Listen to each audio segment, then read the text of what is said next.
ஒரு காலத்தில் பிரஷ்யா அப்படின்னு ஒரு தேசம் இருந்தது. இப்போ ஜெர்மனி இருக்குல்ல, இதோட பெரும்பகுதி ஒரு காலத்தில் பிரஷ்யாங்கிற பேரில் இருந்தது.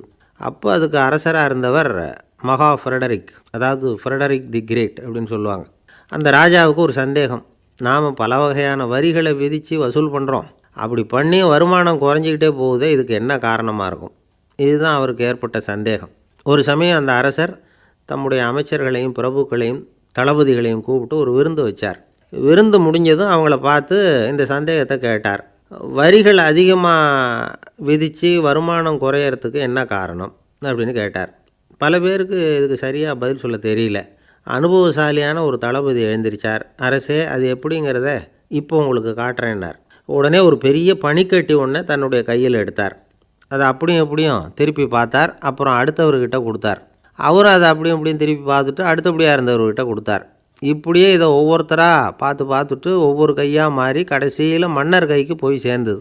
மன்னர் கைக்கு அந்த பனிக்கட்டி போய் சேர்ந்தப்போ அது கொஞ்சம் கொஞ்சமாக உருகி ஒரு பட்டாணி கடலை சைஸுக்கு ஆகிட்டுது. மன்னர் யோசனை பண்ணார், வரி அதிகமாக போட்டாலும் வந்து சேர்றது குறைவாக இருக்கிறதுக்கு என்ன காரணம் அப்படிங்கிறது அவருக்கு புரிஞ்சு போச்சு. காலம்தான் மாறிக்கிட்டு இருக்கே தவிர இந்த கையூட்டு வாங்குகிற பழக்கம் மாறினதாக தெரியல. இன்னொரு ராஜா இருந்தார். அவர் தன்னுடைய ராஜாங்கத்தில் லஞ்ச ஊழலே சுத்தமாக இருக்கக்கூடாது அப்படின்னு நினச்சார். அவர்கிட்ட பல்வேறு துறைகளுக்கும் பொறுப்பாக இருந்த பல பேரும் ரொம்ப சுத்தமாகவும் நேர்மையாகவும் இருந்தாங்க. ஒரே ஒருத்தர் மட்டும் எல்லார்கிட்டையும் லஞ்சம் வாங்கிட்டே இருந்தார். அவரை வேறு துறைகளுக்கு மாற்றி பார்த்தாரு. அந்த ராஜா என்னென்னமோ பண்ணி பார்க்குறாரு. எந்த வேலையை கொடுத்தாலும் அதுலேயும் லஞ்சம் வாங்கிறதுக்கு ஒரு வழியை உண்டு பண்ணிக்குவார் அந்த ஆள். ராஜாவுக்கு இது ஒரு பெரிய தலைவலியாக போட்டுது. இவர் என்ன பண்ணுறது, இவருக்கு என்ன வேலையை கொடுக்கறது, கொஞ்சம் கூட லஞ்சம் வாங்கிறதுக்கு சான்ஸே இல்லாத ஒரு வேலையை கொடுக்கணும் அப்படின்னு திட்டம் போட்டார். ஒரு நாள் அவருக்கு அந்த உத்தரவும் போட்டுட்டார். அதாவது அவருக்கு என்ன வேலைன்னா, கடற்கரையில் தான் அவருக்கு ஆஃபீஸ். அங்கேயே இருந்துக்க வேண்டியது. தினமும் எத்தனை கடல் அலை கரையில் வந்து மோதுது அப்படிங்கிறத கணக்கு எடுத்து ராஜாவுக்கு தெரிவிக்க வேண்டியது. இதுதான் அவருக்கு வேலை. பேசாமல் அலையை எண்ணிட்டு உட்காந்துருக்கட்டும், அப்போவாவது அவர் லஞ்சம் வாங்குகிற சந்தர்ப்பம் இல்லாமல் போயிடும் அவருக்கு அப்படின்னு நினச்சார் ராஜா. இந்த ஆள் கடற்கரைக்கு போய் டியூட்டியில் ஜாயின் பண்ணிக்கிட்டார். ஒரே மாதத்தில் அங்கே சொந்தமாக ஒரு பிரம்மாண்டமான மாளிகை கட்டிவிட்டார். ராஜாவுக்கு இது பெரிய ஆச்சரியமாக போச்சு. அலையை என்ற வேலையில் அந்த ஆள் எப்படி பணம் சம்பாதிச்சார் அப்படின்னு விசாரித்து பார்த்தார் அக்கம் பக்கத்தில். அந்த ஆள் என்ன பண்ணியிருக்கிறாருன்னா, கடற்கரையில் போய் பொறுப்பை ஏற்றுக்கிட்ட உடனே அங்கே இருந்த மீனவர்கள்கிட்ட எல்லாம் இந்த கரையில் வந்து ஒரு நாளில் வந்து மோதுகிற அலைகள் எத்தனை அப்படின்னு கேட்டிருக்காரு. அது எப்படிங்க தெரியும்னு இருக்காங்க அவங்க. தினமும் அந்த எண்ணிக்கை தெரியணும். நம்ம ராஜாவுக்கு தினமும் அறிக்கை அனுப்பணும், டெய்லி ரிப்போர்ட்டு. தவறுனா நீங்கள் இந்த கடலில் போய் மீன் பிடிக்கிறதுக்கு ராஜாவோட அனுமதி கிடைக்காது அப்படின்ட்டுருக்கார். உடனே மீனவர்களும் பயந்து போட்டாங்க. கடலுக்கு போகிறதுக்கு அனுமதி இல்லைன்னா பட்டினி கிடக்கிறது மாதிரி ஆகிடுமே. மெதுவாக அந்த ஆளுகிட்ட போனாங்க. காதோட காதாக சொன்னாங்க, ஐயா, எங்களால் வந்து கடல் அலையை வந்து எண்ண முடியாது. தினமும் எங்களால் முடிஞ்சதை உங்களுக்கு பணமாக கொடுத்துட்றோம். நீங்கள் தான் ராஜா கிட்ட சிபாரிசு பண்ணி நாங்கள் தொடர்ந்து மீன் பிடிக்கிறதுக்கு அனுமதி வாங்கி கொடுக்கணும் அப்படின்னு வேண்டிக்கிட்டாங்க. பணம் தினமும் வந்து சேர ஆரம்பிச்சுட்டுது. பதவியில் மற்ற பதவியோட இந்த பதவி எவ்வளவோ மேல் அப்படின்னு நினச்சிட்டான் அந்த ஆள். அது மட்டும் இல்லை, தயவு பண்ணி என்னை இந்த இடத்த விட்டு மாற்றி விடாதீங்க சார் அப்படின்னு வேற கேட்க ஆரம்பிச்சிட்டானா. எனக்கு இது மட்டும்தான் சார் தெரியும், இதை தவிர வேறு எதுவும் தெரியாது அப்படின்னு சொல்லிக்கிட்டே காலம் தள்ளுறவங்க ரொம்ப பேர். அவங்களெல்லாம் கஷ்டப்பட வேண்டியிருக்கும். ஒருத்தர் தன்னுடைய தொழிலில் ரொம்ப கெட்டிக்காரராக இருக்கலாம். அதுக்காக எப்பவும் அதே ஞாபகத்தில் இருந்துக்கிட்டு உலகியல் அறிவு இல்லாமல் இருந்துடக்கூடாது. அது ஆபத்து. இதுக்காக நம்ம தாத்தா பாட்டிலாம் ஒரு கதை சொல்லுவாங்களே, கேள்விப்பட்டிருக்கீங்களா? ஒரு சமயம் ஒரு 4 பேர் சேர்ந்து வெளியூருக்கு பிரயாணம் போனாங்களாம். அந்த 4 பேர் எப்படி தெரியுமா? ஒருத்தர் வந்து வேதாந்தி, இன்னொருத்தர் சங்கீத வித்வான், 3வது ஆள் வைத்தியர், 4வது ஆள் ஜோசியர். இவங்க 4 பேரும் நண்பர்கள். அதனால் சேர்ந்து புறப்பட்டாங்க. வழியில் ஒரு ஊரில் தங்கினாங்க. இருட்டி போச்சு. அதனால் இன்றைக்கி ராத்திரி இங்கேயே தங்கி இருந்துட்டு நாளைக்கு புறப்படலாம் அப்படின்னு தீர்மானம் பண்ணாங்க. சாப்பாட்டுக்கு என்ன பண்ணுறது?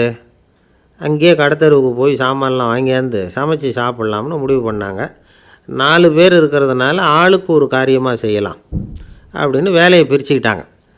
வைத்தியர் வந்து கரிகாய் வாங்க போனார், வேதாந்தி வந்து எண்ணெய் வாங்க போனார், ஜோசியர் வந்து பலசரக்கு வாங்க போனார், சங்கீத வித்வானுக்கு சமைக்கிற வேலை.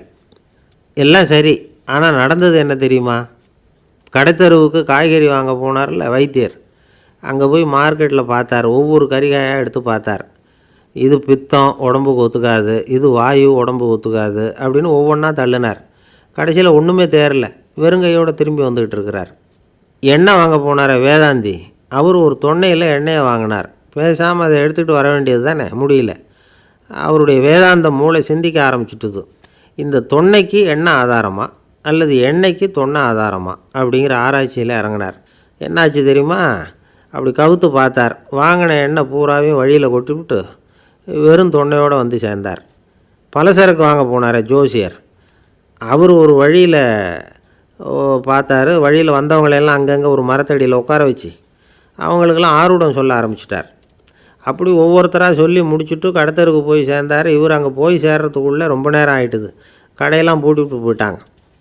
என்ன செய்கிறது? அவரும் வெறுங்கையோடு திரும்பி வந்து சேர்ந்தார். சரி, இவங்க கதை தான் இப்படி ஆச்சு. அங்கே சமைக்கிறதுக்காக உட்காந்துருந்தார் சங்கீத வித்வான்.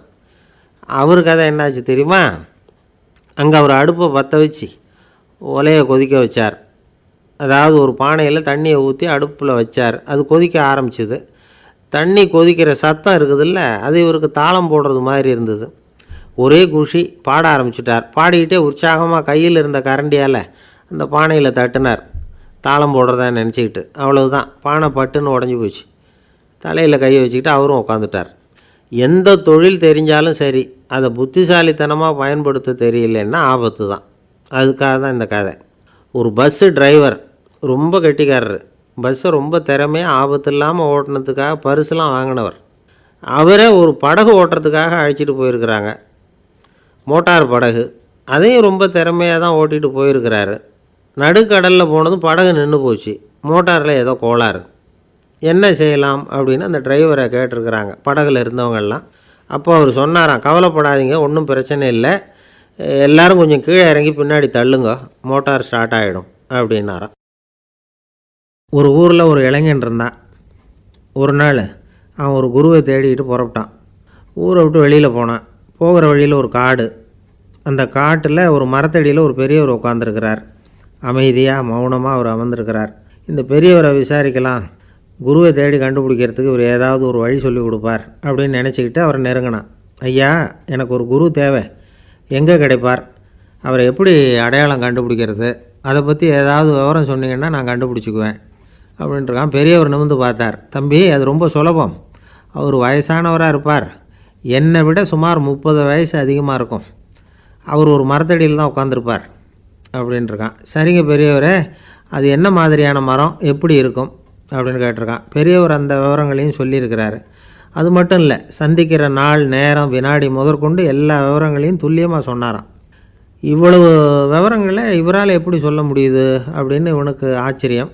இருந்தாலும் அந்த பெரியவர் கடைசியாக ஒரு விவரம் சொன்னார். அது என்ன தெரியுமா?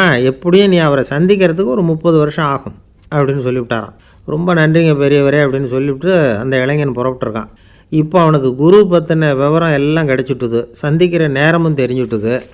ஆனால் 30 வருஷம் அவரை தேடி அலைய வேண்டியிருக்குமே. அவன் தேட ஆரம்பித்தான். காடு மலை எல்லாம் சுற்றி அலைஞ்சான். பல வருஷங்கள் தேடினான், அழுத்து போயிட்டான். கடைசியில் அவனுக்கும் வயசாகிட்டுது. கடைசியில் தன்னுடைய சொந்த ஊருக்கே திரும்பி போய்கிட்டு இருந்தான். அங்கே ஒரு மரத்தடியில் அவன் தேடிக்கிட்டு இருந்த குருநாதர் கிடைச்சார். யார் அவருன்னா, 30 வருஷத்துக்கு முன்னாடி வழி சொல்லி கொடுத்தாருல அதே பெரியவர். அவருக்கு இப்போ 30 வயசு அதிகமாக இருந்தது. அதே மரம். அன்னைக்கு பெரியவர் சொன்ன அடையாளம் இப்போ பொருத்தமாக இருந்தது. இப்போ அந்த பெரியவர் சொன்னார், சரியாக வந்து சேர்ந்துட்டேன், வா, உனக்காக தான் நான் இவ்வளவு காலமும் காத்துக்கிட்டு இருந்தேன் அப்படின்னாராம். என்ன சொல்கிறீங்கன்றிருக்கான். 30 வருஷத்துக்கு முன்னாடி என்கிட்ட வந்தியே, அப்போவே என் காலம் வந்து முடிஞ்சு போயிருந்தது. அப்போவே என்ன உனக்கு அடையாளம் தெரியல, அதனால் இவ்வளவு காலம் உனக்காக காத்துட்ருக்கும்படி ஆகிட்டுது அப்படின்னாராம். ஐயா, அப்போவே நீங்கள் சொல்லியிருக்கலாமே, இதுதான் 30 வருஷம் கழித்து நீ சந்திக்க போகிற இடம், நான் தான் உன்னுடைய குரு அப்படின்னு சொல்லியிருக்கலாமே அப்படின்ட்டுருக்கான். அந்த பெரியவர் சிரிச்சுக்கிட்டே இதுக்கு பதில் சொன்னாராம். நான் எவ்வளவோ விவரமாக தான் சொன்னேன், நீ சரியாக புரிஞ்சிக்கல. காரணம், அப்போது நீ போதுமான அளவுக்கு பக்குவம் பெற்றிருக்கவில்லை. அதனால் புரியும் சக்தி இல்லாமல் போயிட்டுதப்போ 30 ஆண்டு காலம் நீ அலைஞ்சி தெரிஞ்சிருக்கிற. அது காரணமாக இப்போ உனக்கு அந்த பக்குவம் வந்துட்டுது. அதனால தான் அடையாளம் காண முடிஞ்சுது, நானே உன்னுடைய குரு அப்படின்னாராம். இதிலேருந்து என்ன தெரியுதுன்னா, ஆன்மீகத்தில் மாணவனாக சேர்றதுக்கு கூட ஒரு பக்குவத்தன்மை தேவைப்படுது. ஒரு பெரிய ஞானி, அவர்கிட்ட சீடனாக இருக்க ஒருத்தன் வந்தான், எதிரில் நின்னான். ஞானி அவனை வெகு நேரம் உற்று பார்த்தார். அப்புறம் சொன்னார், சீடனாக இருக்கிறது ரொம்ப சிரமம்னார். நான் தயாராக இருக்கிறேன்னா. அது இன்னமும் சிரமமாச்சே, இங்கே குருவாக இருக்கிறது மட்டுமே சுலபம் அப்படின்னாராம். அப்படின்னா நான் குருவாகவே ஆகிடுறேன் அப்படின்னானா. இது போலவே இந்த காலத்தில் கதை ஒன்று உண்டு. ஒரு பள்ளிக்கூடத்தில் வகுப்பு ஆசிரியர் மாணவனை திட்டிக்கிட்டு இருந்தார். டேய், நீ 100க்கு 10 மார்க்கு தான் வாங்கிக்கிட்டு இருக்க. இவ்வளவு மோசமாக நீ படித்தா கடைசியில் மாடு மேய்க்கிறது கூட லாய்க்கு இல்லாதவனா ஆகிடுவேன். அதுக்கப்புறம் என்ன செய்ய போகிறேன் அப்படின்னாராம். பையன் தலையை சொரிஞ்சிக்கிட்டே சொன்னானா, சார் அப்படின்னா ஒன்று செய்கிறேன் அப்படின்னானா. இவர் கேட்டிருக்கார், என்ன செய்ய போகிறேன்னு. வேறு என்ன சார், உங்களை மாதிரி ஒரு ஆசிரியர் ஆகிடுறேன் அப்படின்னானா. இமயமலை அடிவாரத்தில் ஒரு மடம். அங்கே ஒரு சன்னியாசி இருந்தார். அவர்கிட்ட ஒருத்தர் வந்தார். சுவாமி, ஆசையை உதற நினைக்கிறேன், முடியல, ஒட்டிக்கிட்டே வருது அப்படின்னாராம். இப்படி உட்கார, ஒரு கதை சொல்கிறேன் அப்படின்னு சொல்லி அவர் சொல்ல ஆரம்பித்தாராம். அவர் சொன்ன கதை என்னென்னா, ஒரு ஊரில் ஒரு ஆள் இருந்தான். அவன் பேர் குப்புசாமி. அவன்கிட்ட எப்பவும் ஒரு பழைய தொப்பி இருக்கும், விடவே மாட்டான். அதனால் அவனை எல்லோரும் தொப்பி சாமி அப்படின்னு தான் கூப்பிடுறது வழக்கம். ஒரு புது தொப்பி வாங்கிக்கப்படாதாப்பா அப்படின்னு நண்பர்கள்லாம் சொல்லி பார்த்தாங்க. பணத்துக்கு எங்கே போவேன் அப்படின்னு விட்டானான். பணம் வச்சுருக்கான், செலவு பண்ண மனசு வரல. மகா கஞ்சன். பழைய பாட்டில்கள்லாம் வாங்கி விற்றுக்கிட்டு இருந்தான். அப்படி ஒரு தடவை பழைய கண்ணாடி சாமான்களை ஏலத்தில் எடுத்தப்போ அதில் ஒரு அருமையான சென்ட்டு பாட்டில் கிடச்சிது. உடனே ஒரு ஐடியா பண்ணான். அந்த சென்ட்டை சின்ன சின்ன பாட்டில்களில் அடைச்சி ஜன்னல் ஓரமாக அடுக்கி வச்சுட்டான். அதை விற்றா நிறைய பணம் கிடைக்குமே. அதனால் இதுக்கு இடையில் ஒரு நாள் அவன் அப்படியே உட்காந்துருந்தான். அந்த நேரம் நண்பன் வந்தான். ஏண்டா, உன் பழைய தொப்பியை மாற்றப்படாதா? ஊரில் எல்லோரும் கேலி பேசுகிறாங்களே உன்னை தொப்பி சாமின்னு அப்படின்னு சொல்லி கேட்டிருக்கான். இந்த சென்ட்டு பாட்டில் விற்றதும் பணம் வரும், அதுக்கப்புறம் பார்க்கலாம் அப்படின்னு நானா. இவன் சரி வா, நீச்சல் குளத்துக்கு போயிட்டு வருவோம் அப்படின்னு கூப்பிட்ருக்கான் நண்பன். 2 பேரும் போனாங்க. அதே நேரம் அந்த ஊர் நீதிபதியும் அங்கே குளிக்க வந்தாராம். அவர்கிட்ட இருந்தது விலை வசந்த ஒரு புது தொப்பி. அதை அங்கே இருந்த ஸ்டாண்டில் மாட்டிவிட்டு குளிக்க போனார். இதுக்கிடையில் குப்புசாமி குளிச்சுட்டு வந்தான். அவனுடைய பழைய தொப்பியை காணலை. அந்த புது தொப்பியை பார்த்தா இது நண்பனுடைய வேலை தான் அப்படிங்கிறதாக புரிஞ்சுக்கிட்டு அதை எடுத்து மாட்டிகிட்டு வந்துட்டான். நீதிபதி குளிச்சுட்டு வந்து பார்க்குறாரு, தொப்பியை காணும். போலீஸில் புகார் கொடுத்தார். அவங்க தேடினாங்க. ஒரு மூலையில் பழைய தொப்பி கிடச்சிது. அடடா, இது நம்ம குப்புசாமியோட தொப்பி இல்லையா அப்படின்னு நானா ஒருத்தன். உடனே அவன் வீட்டுக்கு தேடிட்டு போயிருக்காங்க. அங்கே போய் பார்த்தா புது தொப்பி அங்கே இருக்குது. உடனே அவனுக்கு 1000 ரூபா அபராதம் போட்டாங்களாம். அவன் பணத்தை கட்டிவிட்டு ரொம்ப எரிச்சலோடு வீட்டுக்கு வந்தான். பழைய தொப்பி கண்ணில் பட்டுது. மறுபடியும், உன்னால் தானே எனக்கு 1000 ரூபா நஷ்டம் அப்படின்னு சொல்லி அதை எடுத்துக்கிட்டு அப்படி போயிருக்கான். அந்த ஊர் குளத்தில் வீசி எரிஞ்சிட்டு வந்துட்டான். அது மீன் பிடிக்கிற ஒருத்தன் கையில் சிக்கிச்சு.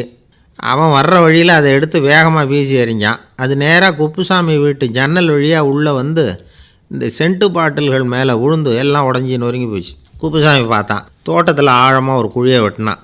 அந்த தொப்பியை போட்டான், மூடிவிட்டான். இதை அடுத்த வீட்டுக்காரன் பார்த்தான். ஏதோ புதையல் தான் வச்சுருக்கான் போல இருக்குன்னு நினச்சான். போலீஸில் போய் புகார் கொடுத்துட்டான். மறுபடியும் போலீஸ் குழியை தோண்டினாங்க. பழைய தொப்பி மறுபடியும் வெளியில் வந்தது. எல்லோரும் சிரிக்கிறாங்க. அன்னைக்கு ராத்திரியே அந்த தொப்பியை எடுத்துக்கிட்டு நேராக புறப்பட்டான். ஒரு கல்லில் அதை சேர்த்து கட்டி குடிநீர் தொட்டி இருக்கும்ல, அதில் போட்டுட்டு வந்துட்டான். இனிமேல் என்ன பண்ணும் பார்ப்போன்னு. ஒரு நாள் திடீர்னு குழாயெல்லாம் அடைப்பட்டு போச்சு. மாநகராட்சி அலுவலர்கள் என்னன்னு பார்த்தா அந்த பழைய தொப்பி குழாயை அடைச்சிக்கிட்டு இருக்குது. இது குப்புசாமியோட தொப்பிங்கிறது தான் எல்லாருக்கும் தெரியுமே. உடனே குடிநீரை பாழாக்கணத்துக்காக குப்புசாமிக்கு கோர்ட்டு 2500 ரூபா அபராதம் போட்டுவிட்டுது. அதையும் கட்டிவிட்டு வெளில வந்தான். கடைசியாக முடிவு பண்ணான். ஒரு நெருப்பு குச்சியை கிழிச்சான். தொப்பியை கொளுத்தினான். எரிஞ்சுது. எடுத்து வெளில எரிஞ்சான். கொஞ்ச நேரத்தில் தீ அணைப்பு படம் வந்துட்டுது. ஆமாம், இவன் எடுத்து எரிஞ்சது வெளியில் விழுந்து வீட்டு கூரையே பற்றிக்கிட்டு எரிய ஆரம்பிச்சுட்டுது.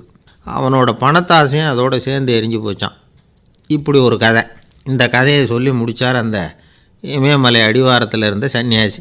இப்போ அந்த குப்புசாமி எங்கே இருக்கிறான்னு கேட்டார் எதிரில் இருந்தவர். இதோ உன் எதிரிலே இருக்கிறான், நான் தான் அந்த குப்புசாமி அப்படின்னாரான் அந்த சன்னியாசி. அந்த குப்புசாமிகிட்ட இருந்தது மாதிரி ஒரு பழைய தொப்பி நம்ம ஒவ்வொருத்தர்கிட்டையும் உண்டு. அதை எப்படி தொலைக்கிறதுன்னு தெரியாமல் தடுமாறிக்கிட்டு இருக்கிறோம். அது என்ன தொப்பிங்கிறீங்களா? அதுதான் நம்மை சூழ்ந்திருக்கிற மாயை அப்படிங்கிறார் சுவாமி சின்மயானந்தர். மெய்ஞானம் கிடைக்கிறப்போ மாயை எரிஞ்சு போகும் அப்படிங்கிறது அவருடைய கருத்து. நம்மால் ஒருத்தர் வேகமாக ஓடி வந்தார். காலில் மாட்டியிருந்த பழைய செருப்பு ரெண்டையும் ஆவேசமாக தூக்கி ஒரு கிணத்துல போட்டுட்டு வெறுங்காலோடு நடந்து வந்துக்கிட்டு இருக்கிறார். ஏன் அப்படி பண்ணீங்க அப்படின்னு கேட்டோம். அந்த செருப்புக்கு சொந்தக்காரன் வந்து பின்னாடி வந்துக்கிட்டு இருக்கிறான், அதனால் அப்படி பண்ணேன் அப்படிங்கிறார் இவர். காசியில் இருக்கிற கடவுள் காசி விஸ்வநாதர், அங்கே இருக்கிற தேவி காசி விசாலாட்சி.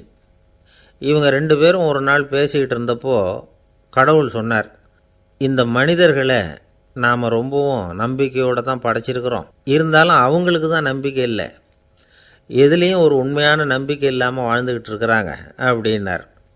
என்ன அப்படி சொல்கிறீங்க? அதை பாருங்கள், எவ்வளவு பேர் காசியை தேடிட்டு வந்து கங்கையில் குளிச்சுக்கிட்டு இருக்கிறாங்க, அவங்களெலாம் நம்பிக்கை இல்லைன்னா இவ்வளவு தூரம் தேடிட்டு வந்து இங்கே குளிப்பாங்களா அப்படின்னு நாங்கள் தேவி.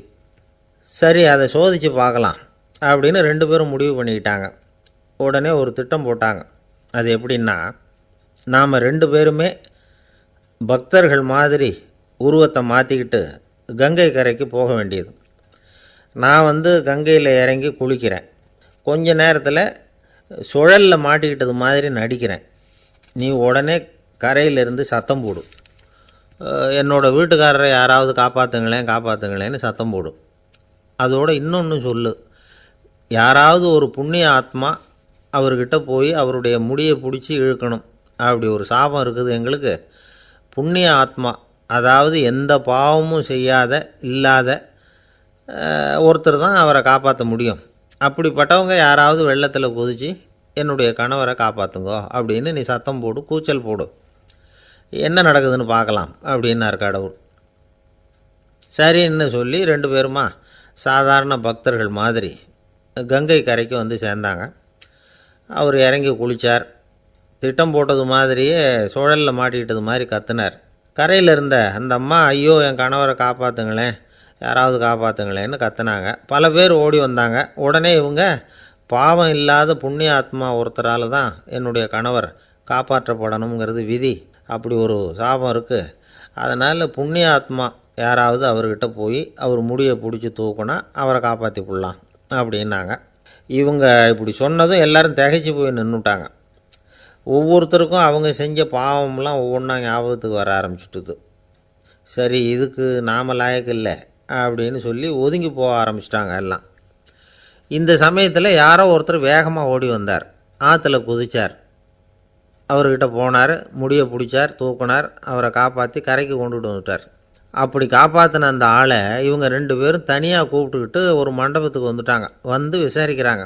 நீ யாரப்பா அப்படின்னு கேட்குறாங்க. ஏதும் தெரியாத மாதிரி. நான் இந்த ஊர் அன்ன சத்திரத்தில் வேலை செய்கிற ஒரு சமையல்காரன் அப்படிங்கிறார். நீ வந்து கங்கையில் குளிக்கிறது உண்டான்னு கேட்டிருக்காங்க. நான் இந்த ஊர்லேயே தான் இருக்கிறேன், இருந்தாலும் தினமும் கங்கையில் குளிக்கிறதில்ல, எப்போது ஒரு நாள் அங்கே குளிப்பேன் அப்படின்னார். கங்கையில் மூழ்கி எழுந்திரிச்சா பாவம்லாம் தொலையும்னு சொல்கிறாங்க. அப்படி இருக்கிறப்போ அங்கே இன்றைக்கி கங்கையில் குளிச்சுக்கிட்டு இருக்கிறவங்கெல்லாம் தங்களை வந்து புண்ணிய ஆத்மாவாக நினைக்கல. கங்கையில் குளிக்காத நீ உன்னை வந்து புண்ணிய ஆத்மாவாக நினச்சி என்னை காப்பாற்ற வந்திருக்கிற, அது எப்படி அப்படின்னு கேட்டார்.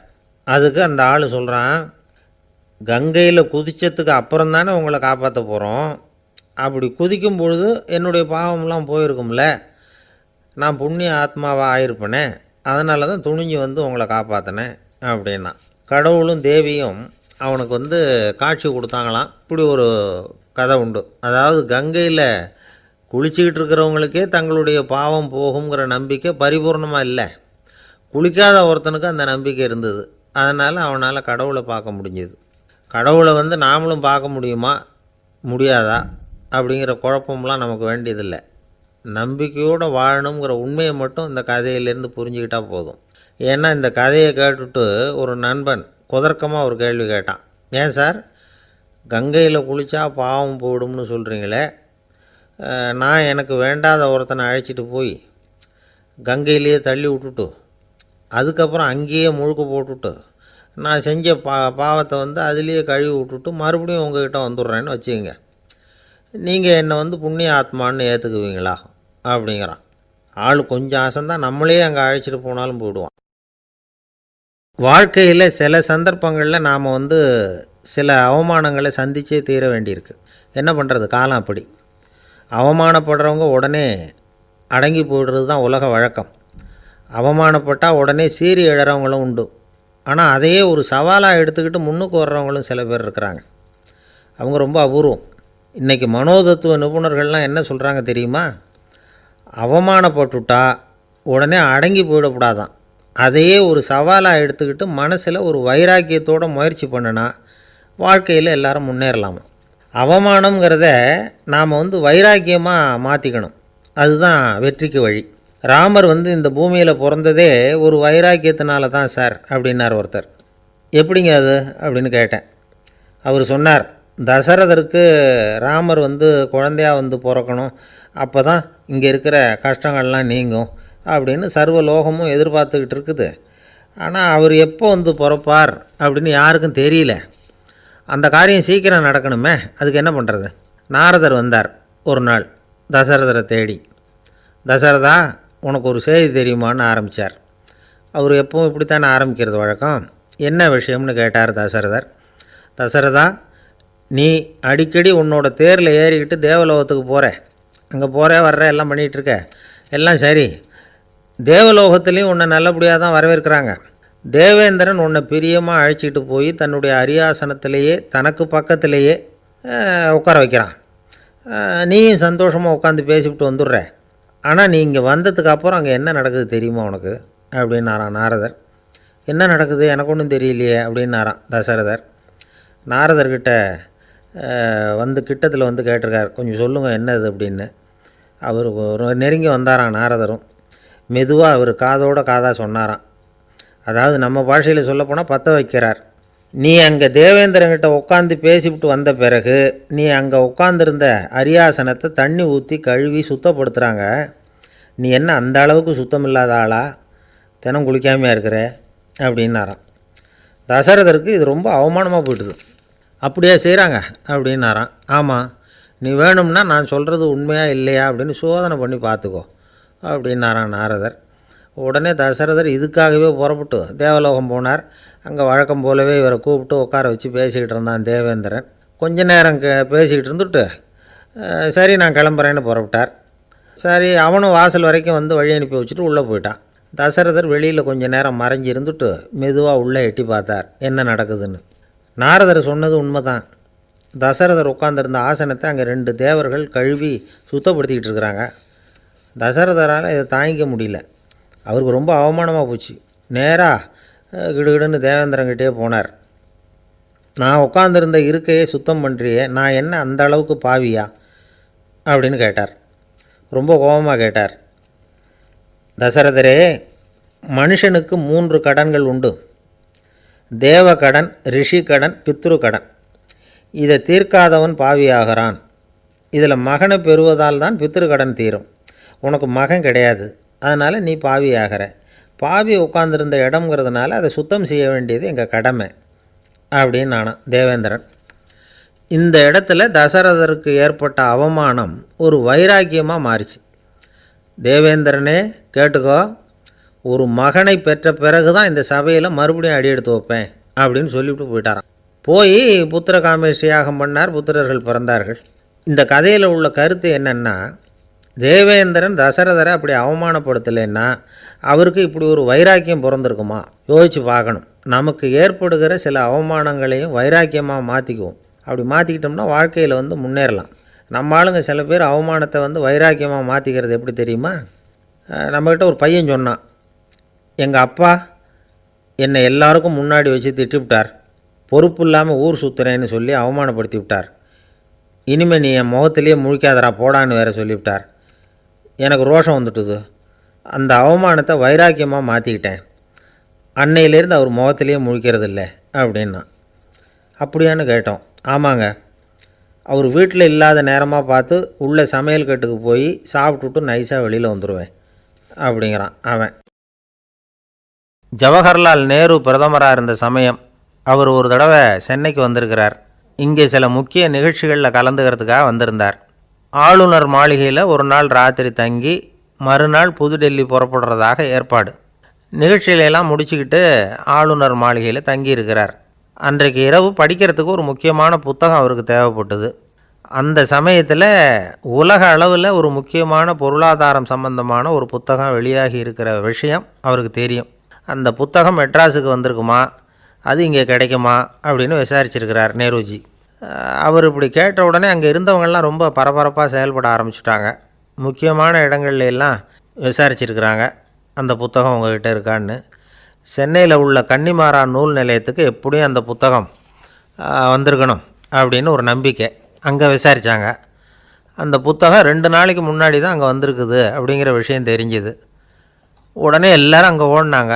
அவங்களுக்கு இன்னொரு சந்தேகம், புத்தகம் வந்திருக்கு சரி, அது இந்த சமயத்தில் வேறு யாரும் படிக்கிறதுக்கு எடுத்துகிட்டு போயிருக்கக்கூடாதே அப்படிங்கிற சந்தேகம் இருந்தாலும் மனசுக்குள்ளே ஒரு தைரியம். இப்படி ஒரு புத்தகம் வெளிவந்திருக்கிற விஷயமே நேருஜி சொல்லி தான் நமக்கே தெரியும்.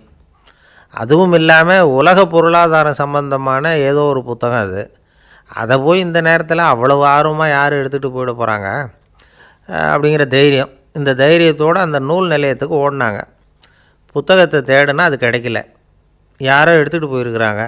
நேருவுக்கு மட்டுமே தெரிஞ்சிருந்த அந்த புத்தகம் பற்றின விஷயம் சென்னையில் வேற ஒருத்தருக்கும் தெரிஞ்சிருக்குது. உடனே எல்லோரும் பரபரப்பாக அதுக்குன்னு இருக்கிற ரிஜிஸ்டர் இருக்குல்ல, பதிவேடு, அதை புரட்டி பார்க்குறாங்க யார் எடுத்துகிட்டு போகிறாங்கன்னு தெரிஞ்சுக்கிறதுக்காக. எடுத்துகிட்டு போனவங்க அதில் கையெழுத்து போட்டிருப்பாங்கல்ல, அதை பார்த்து யாருன்னு தெரிஞ்சுக்கலாம் அப்படிங்கிறதுக்காக தான் அதை புரட்டுறாங்க. அதோ அந்த புத்தகத்தோட பேர் பக்கத்தில் அதை எடுத்துக்கிட்டு போனவங்க கையெழுத்து உத்து பார்க்குறாங்க எல்லாரும். அதில் போட்டிருக்குது பேர் CN அண்ணாதுரை அப்படின்னு எழுதியிருந்தது. அவர் தான் பேரறிஞர் அண்ணா. நேரு படிக்க விரும்பின ஒரு புத்தகத்தை அதே நேரம் படிக்க விரும்பின இன்னொரு தலைவர் இவர். படிக்கிறதுல அவருக்கு இருந்த ஆர்வத்தை நாம் தெரிஞ்சுக்கணும்னா அதுக்கு எவ்வளவோ சம்பவங்கள் இருக்குது. கடைசி காலத்தில் அவர் அடையாறு மருத்துவமனையில் படுத்திருக்கிறார். அவருக்கு ஒரு முக்கியமான அறுவை சிகிச்சை செய்ய வேண்டியிருக்குது அவசரமாக. அமெரிக்காவிலேருந்து டாக்டர் மில்லர் வந்திருக்கிறார். அவர்கிட்ட கேட்குறார், டாக்டர் நாளைக்கே அறுவை சிகிச்சை செய்ய போகிறீங்களா அப்படின்னு. ஆமாங்கிறார் டாக்டர் மில்லர். நாளைக்கு மறுநாள் செஞ்சுக்கிறேனே அப்படின்னாரான் அண்ணா. ஏன் ஏதாவது நாள் பார்க்குறீங்களான்னு கேட்டிருக்கார். இல்லை, ஒரு புத்தகத்தை படிச்சுக்கிட்டு இருக்கிறேன், அதை நாளைக்குள்ளே முடிச்சிருவேன், அதுக்கப்புறம் நான் இறந்தாலும் கவலை இல்லை அப்படின்னாரான் இவர். அவர் தான் அறிஞர் அண்ணா. சங்ககால நூல்கள்லேருந்து சமீபத்தில் வந்த நூல்கள் வரைக்கும் எல்லாம் அவர் படிச்சிருக்கிறார். ஒரு திருமண விழாவில் அவர் பேசும்பொழுது சொன்ன விஷயம் இது. சங்க காலத்தில் காதலியை மணக்க விரும்புகிறவனுக்கு அவனுடைய தந்தை வீர சோதனைகள்லாம் வைப்பார். போய் புலிப்பல் கொண்டுக்கிட்டு வா, அப்போ தான் என் பொண்ணை கொடுப்பேன் அப்படின்னு சொல்லுவார். காதலன் உடனே காட்டுக்கு போவான், ஒரு புலியை கொன்று அதனுடைய பல்லை கொண்டுக்கிட்டு வருவான். அதை வீர பதக்கத்தில் பதிச்சு அவனுக்கு மாமனார் சூட்டுவார் கல்யாண சமயத்தில். இப்போலாம் காதலன் கிட்ட அப்படி சொல்ல முடியாது. இப்போலாம் காதலன்கிட்ட காட்டுக்கு போய் புலிப்பல் கொண்டுக்கிட்டு வான்னு யாராவது சொன்னால் புலி தான் மாப்பிள்ளையாக வந்து சேரும் அப்படின்னார். ஒரு கடைக்கு போனேன், 5 ரூபா பணத்தை எடுத்து கொடுத்தேன். ஒரு தினசரி பத்திரிகையை கேட்டேன். அவர் உடனே அங்கே அடுக்கி வச்சுருந்த பத்திரிகையில் ஒன்று எடுத்து என் கையில் கொடுத்தார். வாங்கிக்கிட்டேன். மீதி பணத்தை எடுத்தார். அதையும் என் கையில் கொடுக்கணும்ல, கொடுக்கல. எதிரில் இருந்த பலகையில் வச்சு எடுத்துக்க சொன்னார். எப்பவும் அவர் அப்படி தான் பண்ணுவார். நானும் எடுத்துக்கிட்டு வந்துடுவேன். இவர் ஏன் இப்படி பண்ணுறாருங்கிறது எனக்கு ரொம்ப நாளாக ஒரு சந்தேகம். ஒரு நாள் அவர்கிட்டயே இதை கேட்டுவிட்டேன். ஏங்க, நீங்கள் உங்கள் கடைக்கு வந்து பொருள்கள் வாங்குறவங்களுக்கு நீங்கள் பாக்கி சில்லறையை கொடுக்குறப்போ பலகையில் வச்சு விட்றீங்க, கையில் கொடுக்க மாட்டேங்கிறீங்களே, ஏன் அப்படின்னு கேட்டேன். காசை கையில் கொடுத்தா நம்மக்கிட்ட இருக்கிற லட்சுமி போயிடுவா சார் அப்படின்னார். அதாவது பணம் செலவாயிடும் அப்படின்னு அர்த்தமா. இன்னொரு நண்பர், அவர் ஒரு நாள் வழக்கத்துக்கு மாறாக ரொம்ப சோகமாக உட்காந்துருக்கிறார். ஏங்க என்னாச்சு, ஏன் இப்படி கப்பலே கவிழ்ந்தது மாதிரி உட்காந்துருக்குறீங்க அப்படின்னு கேட்டேன். கப்பலே கவிழ்ந்திருந்தா கூட நான் இப்படி கவலைப்பட மாட்டேன் சார், வேறு ஒன்று நடந்து போச்சுன்னார். என்னன்னு கேட்டேன். என் உச்சந்தலையில் பல்லி ஒன்று விழுந்துட்டுதுன்னார். அதுக்காகவா இப்படி அப்படின்னு ஆச்சரியப்பட்டேன். ஆமாங்க, பல்லி உச்சந்தலையில் விழுந்தால் பலன் என்னன்னு பஞ்சாங்கத்தில் பார்த்தேன், மரணம்னு போட்டிருக்கு அப்படின்னு சொல்லிவிட்டு அவர் தொடர்ந்து கவலைப்பட ஆரம்பிச்சிட்டார். இப்படியும் ஒருத்தர், என் கூட வேலை பார்க்குற ஒருத்தர் எப்படி தெரியுமா, தினமும் வலது காலை வச்சு தான் ஆஃபீஸுக்கு உள்ளே நுழைவார். என்றைக்காவது தவறுதலாக இடது காலை வச்சு உள்ளே வந்துட்டார்னா அன்னைக்கு பூரா மனசு சங்கடப்படுவார். எந்த வேலையும் சரியாக ஓடாது. கேரம் போர்டு ஆடுற ஒருத்தர் எப்போ ஆட உட்காந்தாலும் ஸ்ட்ரைக்கரை கை தவறி கீழே விழுற மாதிரி பண்ணி அதுக்கப்புறம் அதை எடுத்துக்கிட்டு ஆட உட்காருவார். ஏன்னா எப்போவும் ஒரு தடவை நிஜமாகவே அது கை தவறி கீழே விழுந்திருக்குது. அன்னைக்கு பிரமாதமாக ஜெயிச்சுட்டார். உடனே ஒரு முடிவுக்கு வந்துட்டார், கை தவறுனா லாபம் அப்படின்னு. அதுக்கப்புறம் அதையே பழக்கமாக்கிக்கிட்டார். பூனை குறுக்க போனால் சகுனம் சரியில்லைன்னு நினைக்கிறவங்க உண்டு. ஆனால் ஒருத்தர் எப்படி தெரியுமா, அவர் வெளியில் கிளம்புற சமயம் பக்கத்து வீட்டு ரேடியோவில் மியாவ் மியாவ் பூனைக்குட்டின்னு பாட்டு சத்தம் கேட்டால் கூட போதும், சகுனம் சரியில்லைன்னு பிரயாணத்தை கேன்சல் பண்ணிவிடுவார். இப்போ இவ்வளவும் எதுக்கு சொல்கிறோம்னா, அளவுக்கு மீறின சகுன நம்பிக்கைகள் இருக்குது பாருங்கள், இதோட பயமும் சேர்ந்துக்கிட்டதுன்னு வச்சுக்கோங்க, இது ஒருத்தருடைய மனநிலையை பாதிச்சிடும்.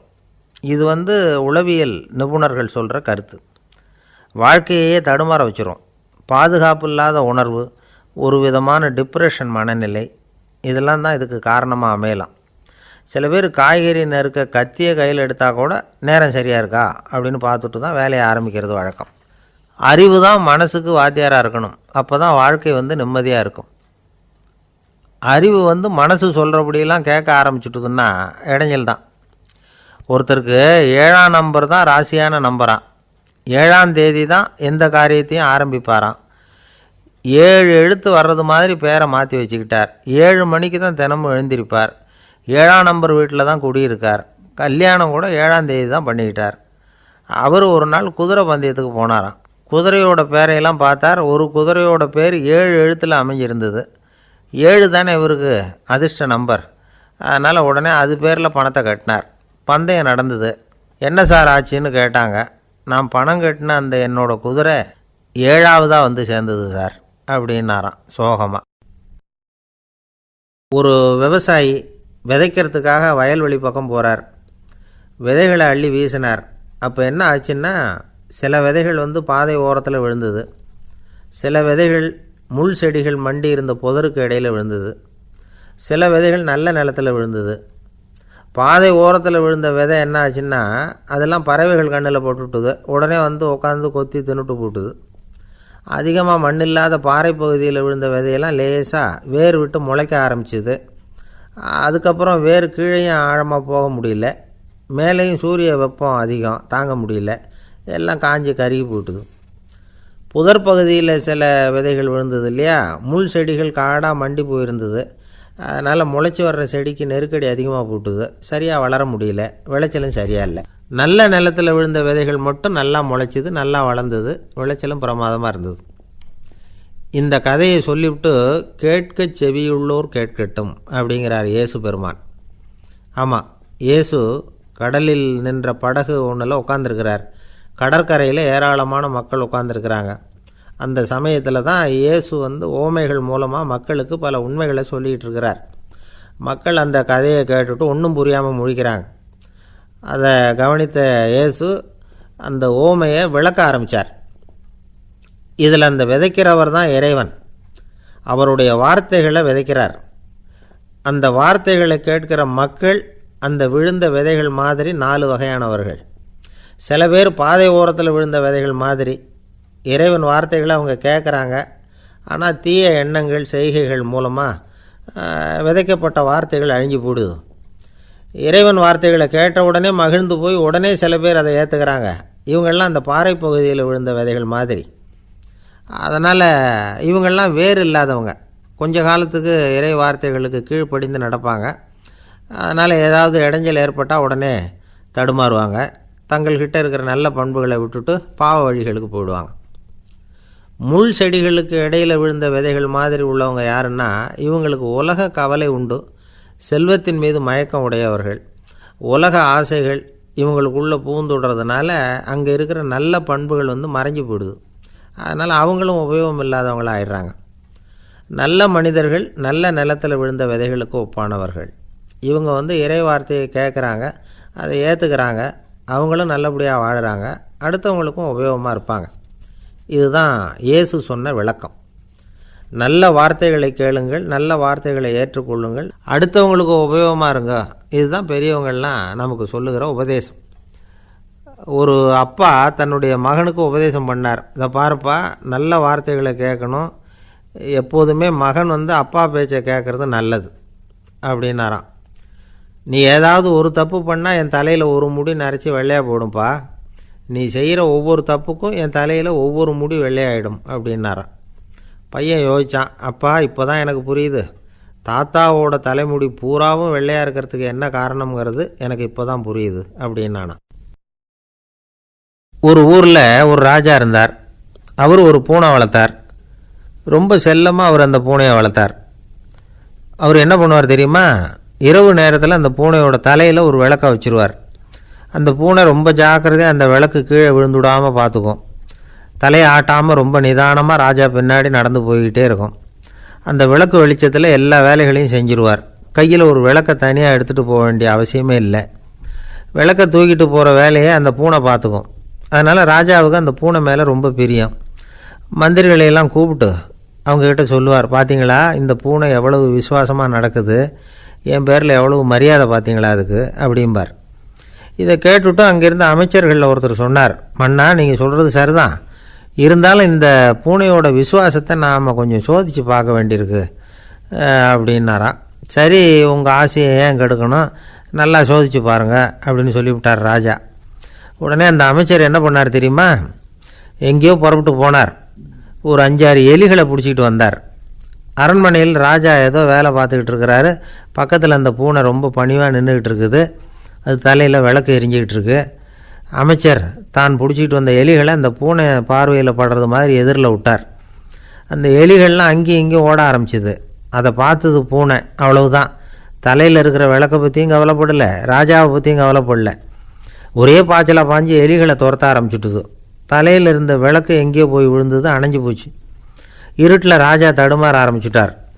இந்த சமயத்தில் அந்த அமைச்சர் மறுபடியும் விளக்கை ஏற்றினார். வெளிச்சம் வந்தது.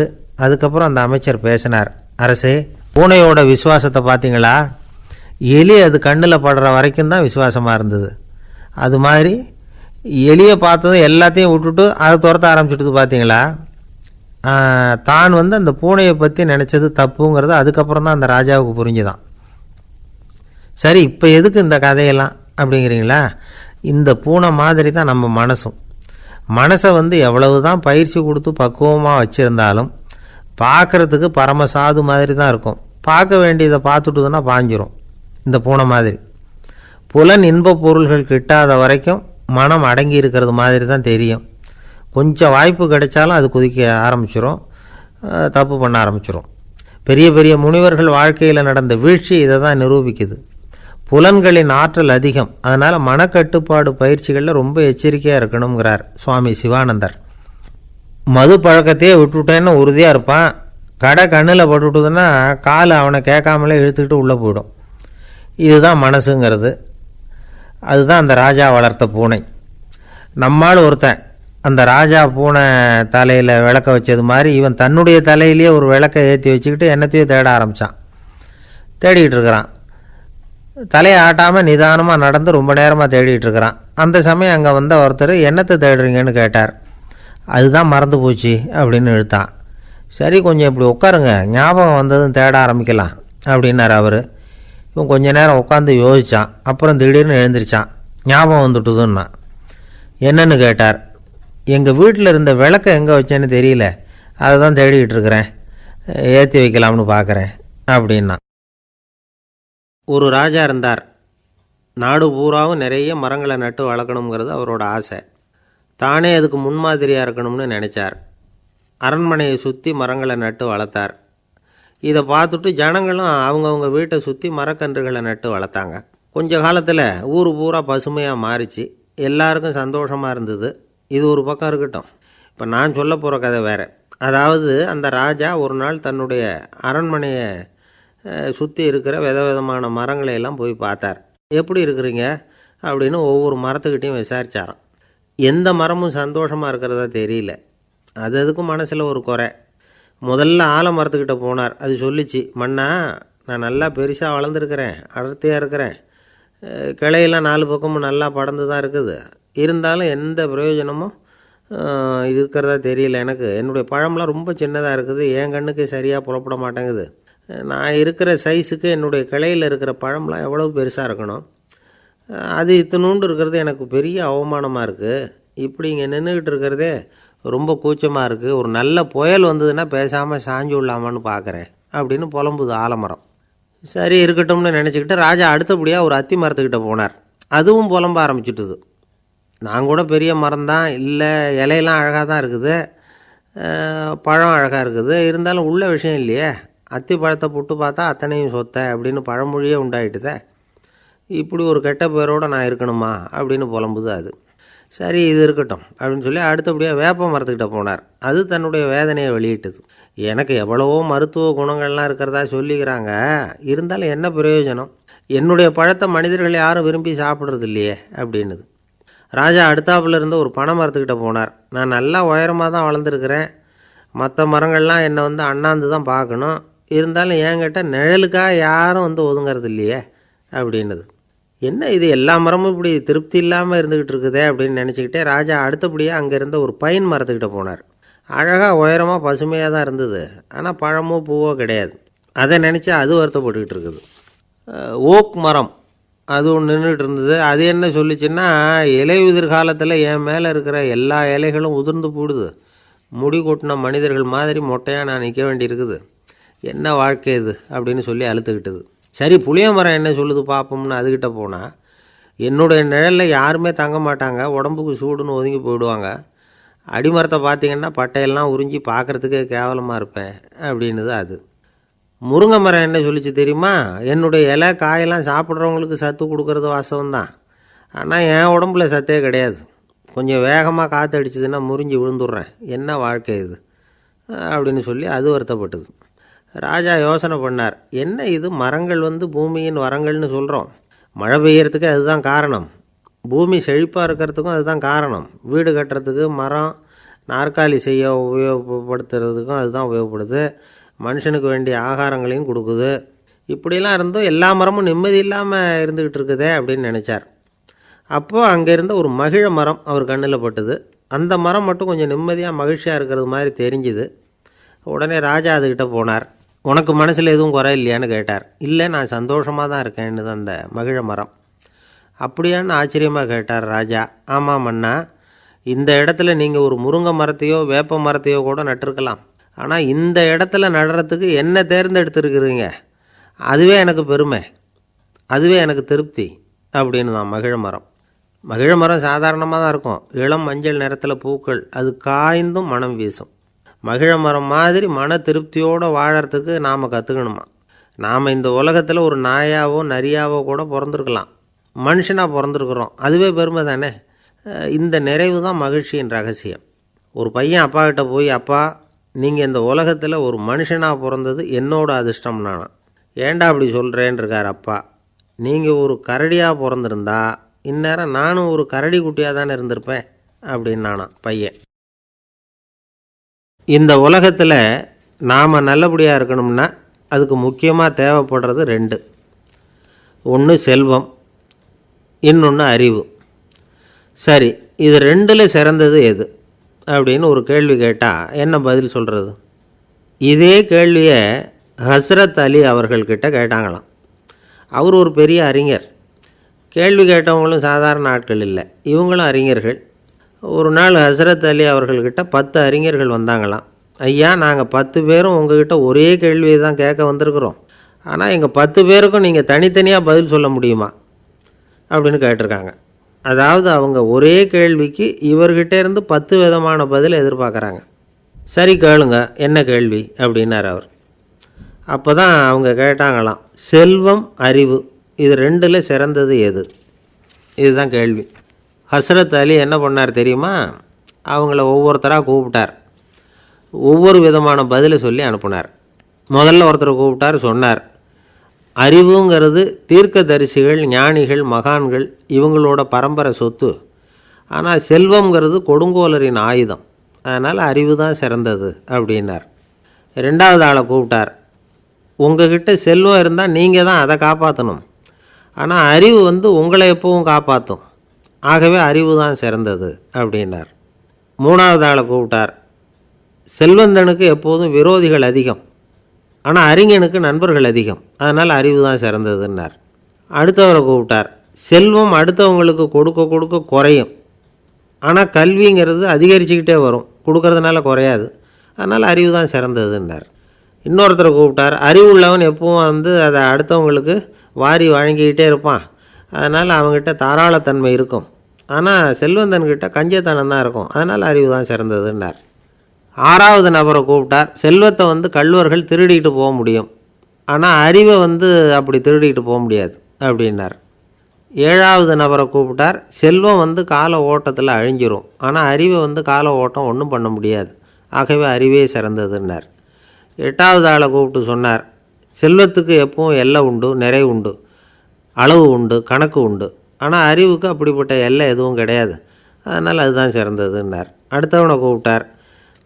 செல்வம் உள்ளத்தில் உள்ள ஒளியை போக்கிவிடும், இருட்டை உண்டாக்கிவிடும், விரிந்த மனப்பான்மையை குறுகலாக்கிவிடும், ஆனால் அறிவு அப்படி இல்லை, இருண்ட உள்ளத்தில் ஒளியை பாய்ச்சி அதை விசாலப்படுத்துது, அதுதான் சிறந்ததுன்னார். கடைசியாக 10வது நபரை கூப்பிட்டார். செல்வம் மனசில் செருக்கை உண்டாக்குது, ஆணவத்தை ஏற்படுத்துது, அதனால் நானே கடவுள்னு நினைக்கிற அளவுக்கு மனுஷனை தாழ்த்தி விடுது, ஆனால் அறிவு பணிவையும் பண்பாட்டையும் வளர்க்குது, அதனால் அறிவு தான் சிறந்ததுன்னார். ஆக இப்படி 10 பேருக்கும் 10 விதமாக பதில் சொன்னது மூலமாக ஹஸ்ரத் அலி அவர்கள் அறிவு தான் செல்வத்தை விட சிறந்தது அப்படிங்கிறதுக்கு 10 காரணங்களை சுட்டி காட்டியிருக்கார். அந்த அறிஞர் 10 பேர் கேட்ட ஒரே கேள்விக்கு 10 பதில் சொன்னார். நமக்கு வேண்டிய ஒருத்தர் 10 பேர் கேட்ட கேள்விக்கு ஒரே பதில் சொல்லி சமாளித்தார். கேள்வி என்ன தெரியுமா? என்கிட்ட வாங்கின கடனை எப்போயா திருப்பி கொடுக்க போகிற? இதுதான் அந்த 10 பேரும் கேட்ட ஒரே கேள்வி. இந்த மாதம் 26ஆம் தேதி தந்துடுறேன் அப்படிங்கிற ஒரே பதில் சொல்லி அவ்வளவு பேரையும் இவர் அனுப்பி வச்சுட்டாராம். எல்லாரும் போனதுக்கப்புறம் இவரை தனியாக கூப்பிட்டு கேட்டிருக்கிறாங்க, அது என்ன சார் கணக்கு, 26ஆம் தேதி அன்னைக்கு என்ன அதிசயம் நடக்க போகுது அப்படின்னு கேட்டிருக்காங்க. அதிசயம் அன்னைக்கு இல்லை, அதுக்கு நாளே நடக்க போகுதுன்னாராம். விவரமாக சொல்லுங்கன்னு இருக்காங்க. வேறு ஒன்றும் இல்லைங்க, 26ஆம் தேதி தானே எல்லாரையும் வர சொல்லியிருக்கிறேன், அதுக்கு நாளே நான் புறப்பட்டு தலைமறைவாயிட போகிறேன் அப்படின்னாராம் ரொம்ப பெருமையாக.